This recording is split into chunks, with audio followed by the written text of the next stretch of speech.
Assalamu alaikum wa rahmatullahi wa barakatuh. Dan uwa barkanmu da sake haɗuwa da kai a wani sabon bidiyo a wannan channel tamu mai suna Umari Tech TV. Idan wannan ne farkon zuwanka wannan channel, ina so ka danna min subscribe. Hakan ne zai sa da mun saki wani sabon bidiyo kamfanin YouTube su sanar da ku.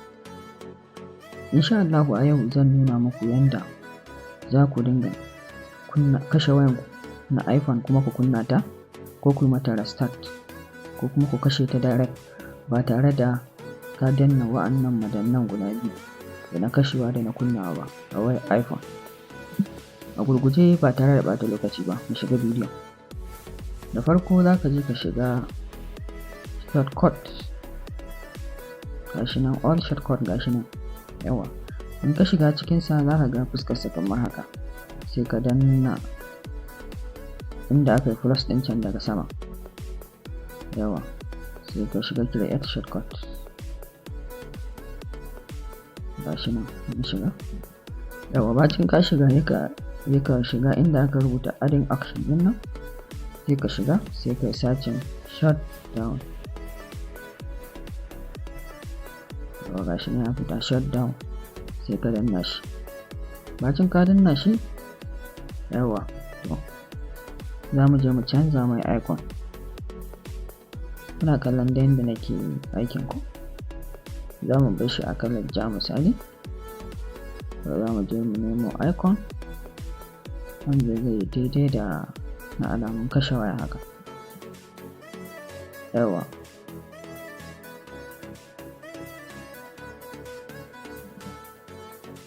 Gashi nan muna neman icon ne wanda zai yi daidai da kashe waya.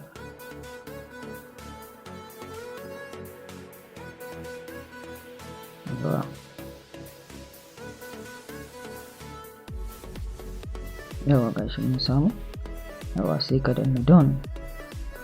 Dama mun canza mai kala zuwa ja yawa, sai ka danna wani waje da yake da digo-digon alamun kibiya daga ƙasar nan, sai ka shige shi. Bacin ka shige shi sai ka sauko ƙasa, sai ka danna inda aka rubuta adding to home screen, sai ka danna shi. Bacin ka danna shi kenan sai ka add, shi kenan ya fita. Bacin ka fitar da shi, gashi nan daga ƙasa shutdown, sai ka danne shi, sai ka danna duplicate din nan, gashi nan ya fita, ya yi kwafi irin nasa. Sai ka danna wannan na biyu, sai ka canza sunansa kamar da shi restart. In kana so ka dinga restart, wancan mun yi na kashewa, yanzu kuma na restart muke so za mu saita yawa. Sai ka je ka canza icon ɗinsa, za mu canza mai kala yawa, sai mu nemo icon na restart gashi nan muna neman sa